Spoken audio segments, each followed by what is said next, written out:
Bismillahirrahmanirrahim. Assalamualaikum warahmatullahi wabarakatuh. Alhamdulillah, asbahna wa asbaha mulkulillah, la hawla wa la quwwata illa billahil aliyyil azim.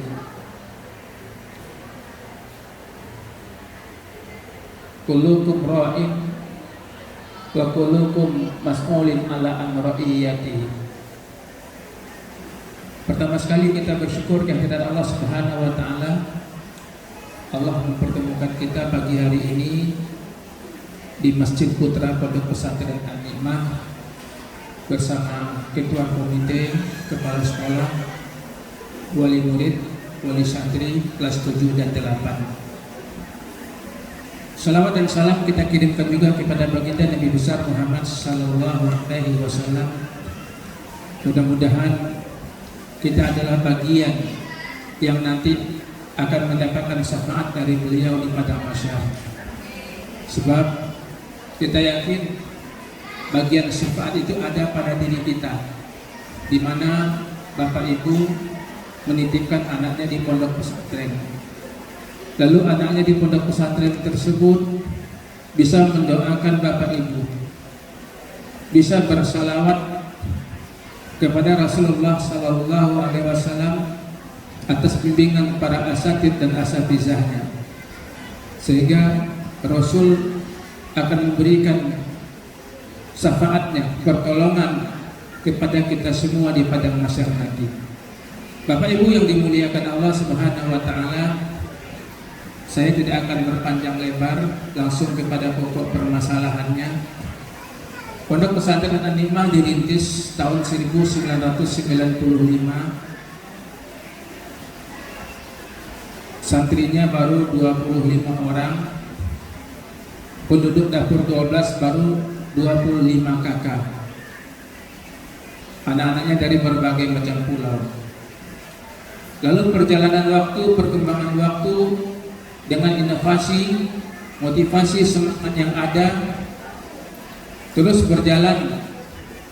Yang program utamanya itu adalah program KMI, Kuliatul Mu'allimin Al-Islamiyah, yang mana anak-anaknya ikut sekolah terbuka dibantu oleh SMP 9. Jadi gurunya datang. Perjalanan waktu terus menjadi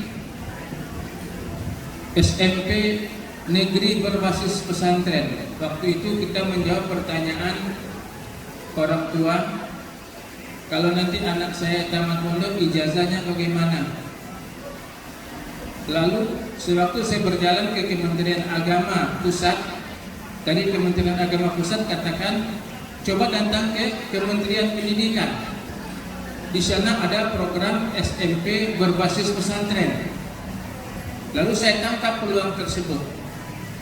Nah, kalau dulu SMP berbasis pesantren swasta, kita mencoba menemui Bapak Haji Muslim Bidin. Saya sampaikan kepada Pak Haji Muslim Bidin, Pak, kami punya pondok pesantren. Bagaimana kalau kita menjadikan SMP negeri berbasis pesantren? Wah, itu bagus katanya.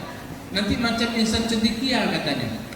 Artinya di memori Pak Haji Muslim Bidin ada sebuah keinginan nanti SMP negeri itu dibuat macam insan cendekia. Ada pelajaran umumnya yang kita akui insan cendekia itu anak-anaknya anak unggulan. Ada juga pelajaran pondoknya.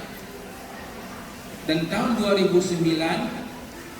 duduklah kami dengan Pak Muslim, dengan pendiri-pendiri yayasan yang lain, di antaranya almarhum Kiai Haji Didi Suryadi, Bapak Zulkifli Aka, Pak Haji Muslim Bidin. Lalu kami sepakat untuk membangun SMP negeri berbasis pesantren. Lalu kata Pak Haji Muslim, kami tidak ada lahan. Kalau pondok kasih kami lahan, kami bangun. Akhirnya kami hibahkanlah tanah An-Nikmah ini untuk SMP negeri berbasis pesantren. Subhanallah, waktu itu langsung anggarannya 6,5 M. Itu sebuah terobosan yang luar biasa, langsung disetujui oleh Pak Wali Kota Ahmad Dahlan. Dan beliaulah, orang tua kita inilah saksi yang masih hidup. Anak beliau bersama saya sebelum ada SMP negeri berbasis pesantren sampai ada SMP negeri berbasis pesantren, beliau merasakan hasilnya. Nah, pada waktu itu pelajaran pondok masih bisa diajarkan di jam sekolah. Di pagi itu ada matematika, di pagi itu ada amsilah tasrif, di pagi itu ada bahasa Indonesia, pagi itu ada materi tajwid, pagi itu ada materi biologi, ada nahwu. Bisa kami ajarkan semua. Karena ada kearifan lokal. Pada waktu itu kepala dinasnya Pak Muslim Bidin. Artinya hasil daripada yang kami berikan kepada anak-anak pada waktu itu ada. Apa sekarang hasilnya, Pak? Yang terakhir anak kita sebenarnya antum Dina. Bagaimana Dina sekarang? Di Pemko Batam. Bagian apa? Di bagian hukum. Bagian hukum. Alumni An-Nikmah. Waktu terus berjalan, lalu Pak Muslim Bidin tidak lagi jadi kepala dinas. Padahal sewaktu kami, beliau ingin menjadikan SMP negeri berbasis pesantren, yang dihadapinya siapa, Pak? Udin Sihaloho yang menentang. Mungkin kalau bapak-bapak kenal lah saya Udin Sihaloho, Pak. Dia yang menentang. Ditambah anggota-anggota dewan kita yang muslim yang nggak paham. Dengan semangat keislamannya, dipukulnya meja dewan. Walaupun Anda tolak, saya akan tetap membangun SMP negeri berbasis pesantren ini karena tanah saya, tanah Melayu. Keluar dia dari sidang, Pak. Tetap 2010 Pak Ahmad Dahlan mematokkan SMP negeri berbasis pesantren. Lalu berjalanlah terus. Nah, dalam perjalanan waktu, karena peraturan pemerintah terus bertambah dan bertambah, akhirnya pelajaran pondok semakin lama semakin berkurang. Dan pondok selalu menerima karena ini adalah peraturan pemerintah. Kalau sudah dikatakan peraturan pemerintah, kita mau ngomong apa? Kurang. Sampai orang tua mengeluh. Kok semakin lama ke pelajaran pondok semakin berkurang. Padahal waktu pertama sekali pondok pesantren SMP negeri berbasis pesantren ini didirikan, dari santri An-Nikmah jumlahnya 100 orang di tahun pertama, jadi SMP negeri tahun kedua naik 150, tahun ketiga naik 400, sampai mencapai 800 orang santri An-Nikmah SMP negeri berbasis pesantren. Tapi dengan adanya regulasi yang dibuat oleh pemerintah, semakin lama pelajaran pondok semakin terkikis. Akhirnya anak pondok semakin berkurang, masuk anak PP. Semakin banyak anak PP, maka pengaruh semakin banyak pula terhadap anak yang tinggal di asrama. Itu yang kami alami sampai hari ini.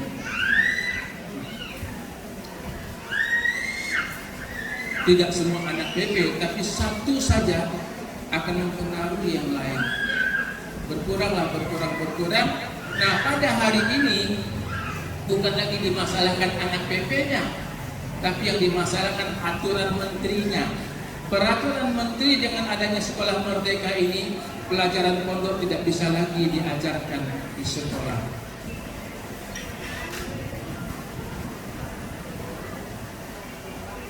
Artinya alokasi waktu yang diberikan untuk pondok di pagi hari, pelajaran pondok itu hanya 4 jam ya. 4 jam itu dibagi sekian banyak. Tidak bisa lagi yang kami kemarin mengajarkan anak-anak, ada kitab Qiraatul Rasyidah, ada bahasa Arab, ada tasrif, ada nahwu. ada bahasa tajwid. Tidak bisa lagi kami ajarkan ini, Bu. Nih, kami tidak bisa lagi ajarkan, Bu. Padahal niat kita antarkan anak kita, karena ini ada SMP negeri, kena berbasis pesantrennya. Kalau hanya SMP negeri saja, samping rumah kita ada SMP negeri.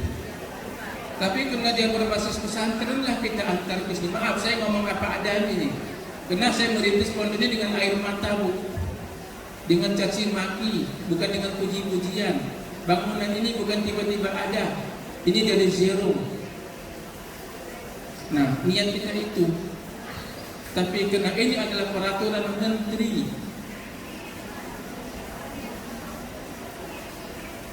Dinas Pendidikan tidak bisa, pemerintah Kota Batam tidak bisa. Seharusnya kan adalah kearifan lokal yang bisa mereka lakukan, tapi ini adalah semuanya peraturan menteri. Itulah negeri kita, Bu. Setiap ganti menteri, ganti peraturan, ganti menteri, ganti peraturan. Ibu merasakan sendirilah bagaimana hasilnya. Kalau usul beliau tadi maunya untuk menteri pendidikan itu 15 tahun baru ganti peraturan, 3 kali ganti menteri baru ganti. Ini tiap 5 tahun ganti buku. Padahal pondok pesantren, contoh pesantren beliau, pesantren Purba, sampai hari ini pondok pesantrennya masih dinding kayu, atap daun, tapi anak-anaknya jadi orang hebat. Sidogiri, Tumboro, Tubuh Ireng. Nah, tapi apa nyatanya? Keinginan kami, keinginan Pak Hafiz, keinginan saya, keinginan Pak Hasibuan ingin tetap seperti kemarin, nggak bisa lagi kita lakukan bersama. Makanya dengan dikumpulkan Bapak Ibu hari ini, kami akan menyampaikan apa adanya. Ya, saya tidak mempengaruhi Bapak, Pak Hafiz tidak mempengaruhi Ibu, dan Pak Komite juga tidak mempengaruhi. Akhirnya timbullah kesepakatan dari kami bahwasanya anak-anak dengan peraturan Kementerian Pendidikan hari ini,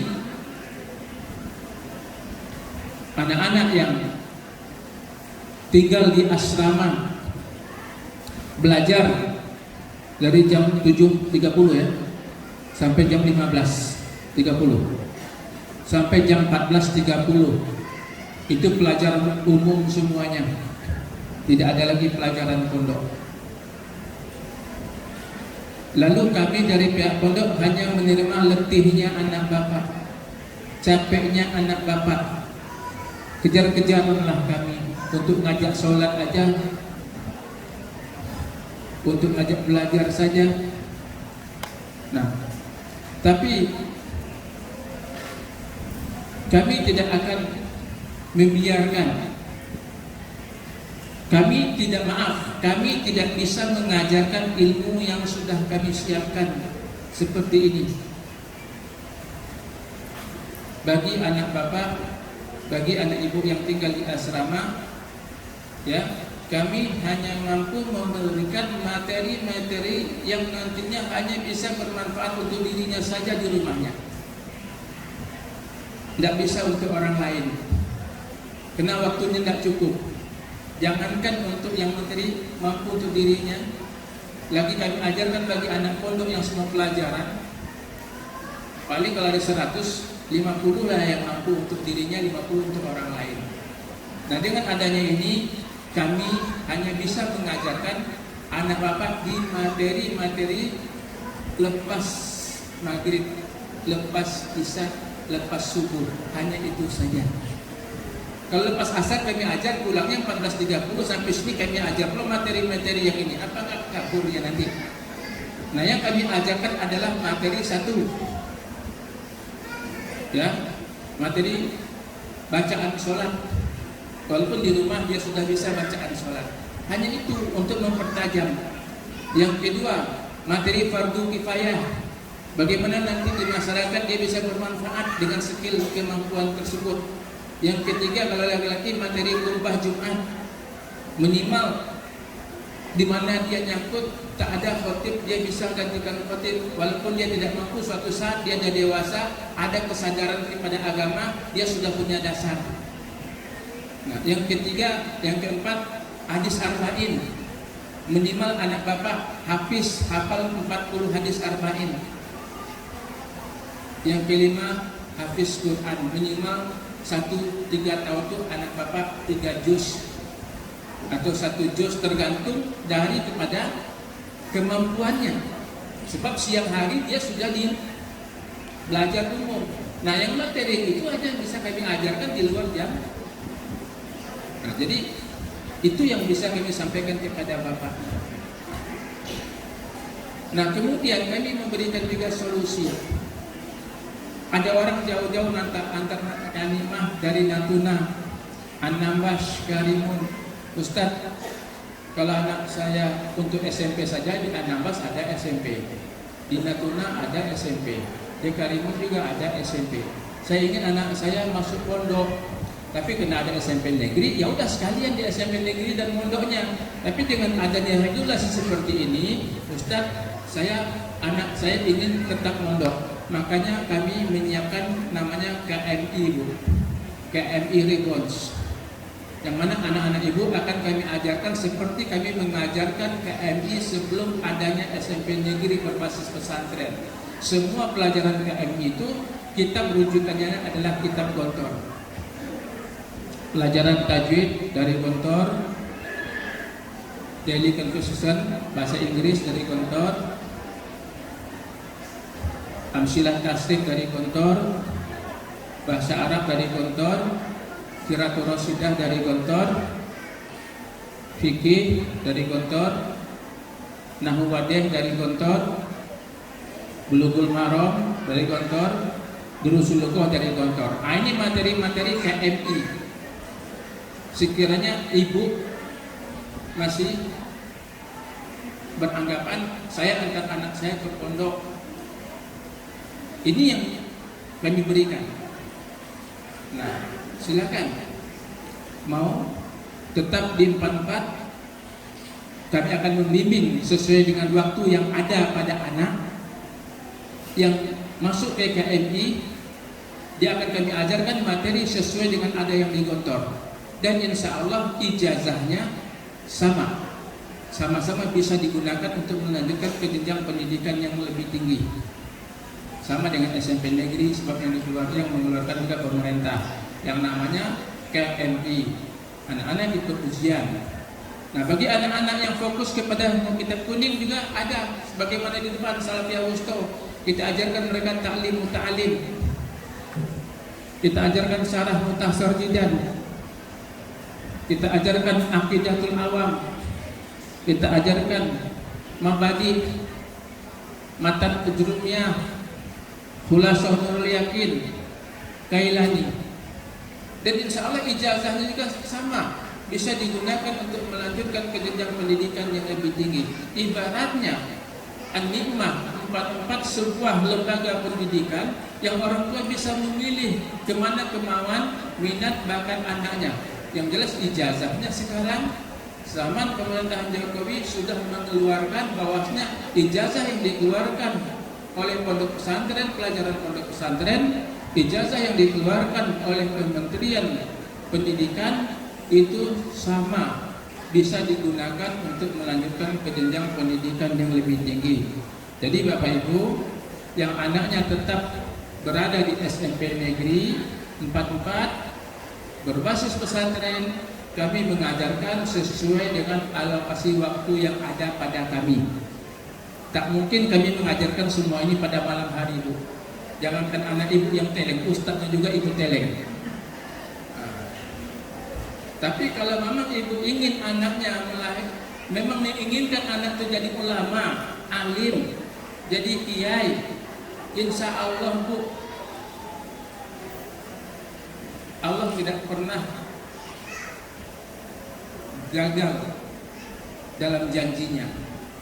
Hanya manusia yang selalu gagal dalam janjinya.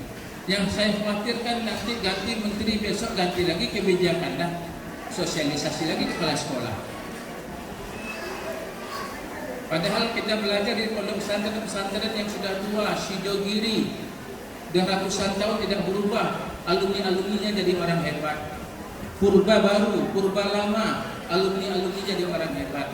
An-Nimah mencoba bermodifikasi terus kena Batam, akhirnya harus kembali ke pangkal jalan. Insya Allah Bapak Ibu, An-Nimah kembali ke pangkal jalan.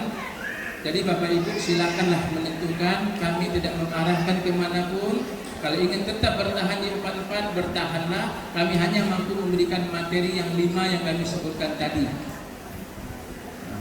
Kalau bagi Bapak Ibu yang menginginkan anaknya di pondok 100% dan ada ijazah, silakanlah PKMI, ya, metode program gontor atau di kitab kuning.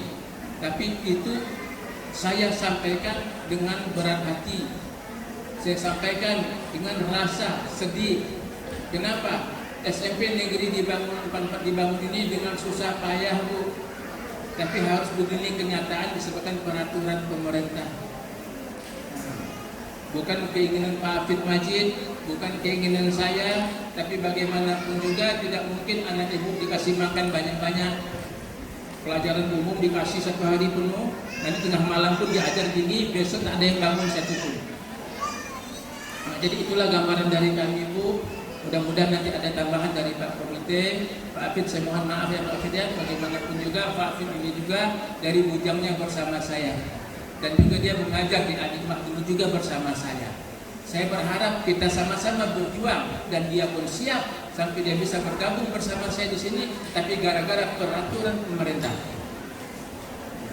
samalah kalau Bapak Ibu punya suami tentara, gara-gara perintah peraturan pemerintah pindah ke Papua, tugas di Papua, ibu bisa nolak nggak? Nggak bisa. Kalau nggak berhenti dari tentara katanya. Ibu pilih mana? Pilih suaminya berhenti dari tentara tidak ke Papua, atau dia jadi tentara dia berangkat ke Papua? Kan berat pilihan. Nah sama, itulah pilihan kami hari ini. Ya, tinggal ibu lah yang memilih. Ya, itu saja. Lebih kurang mohon maaf. Assalamualaikum warahmatullahi wabarakatuh. Waalaikumsalam warahmatullahi wabarakatuh. Terima kasih Pak Kiai telah menyampaikan panjang lebar mulai dari sejarah An-Nimah, bagaimana perjuangan An-Nimah dan sampai An-Nimah hari ini. Baik Bapak Ibu, saya sebelum kami serahkan rapat komite, nanti silakan saja mau mengulas ini, mau lanjutkan dengan ini, tapi saya paling tidak ya sebelum itu saya perlu menyampaikan inti kesimpulan singkat mungkin barangkali menurut saya tadi adalah bahwasanya dengan kondisi hari ini sekolah SMP Negeri 44 Darussalam Selatan Batam yang saat ini adalah diterapkan oleh pemerintah sekolah penggerak, dan semua sekolah negeri itu nanti akan mengarah kepada kurikulum merdeka, dan kita memulainya dan sudah ditetapkan oleh pemerintah, dan bahkan sekolah negeri semuanya hampir semua sekolah negeri sekarang sudah menjalankan kurikulum merdeka, tetapi dengan ada pilihan-pilihannya, pilihan berubah mandiri, berbagi dan lain sebagainya. Tapi kalau sekolah penggerak melaksanakan secara keseluruhannya. Nah, oleh karena itu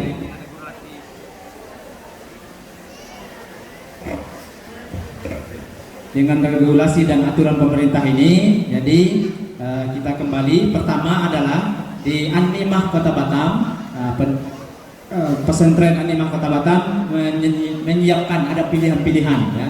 Pertama kita ada SMP 44, artinya ada SMP 44 versi pesantren, ada yang PP sudah saat ini berjalan, kita kurang lebih itu 45% sudah PP itu ya, 45% sudah PP itu, berarti kan banyak yang PP itu ya.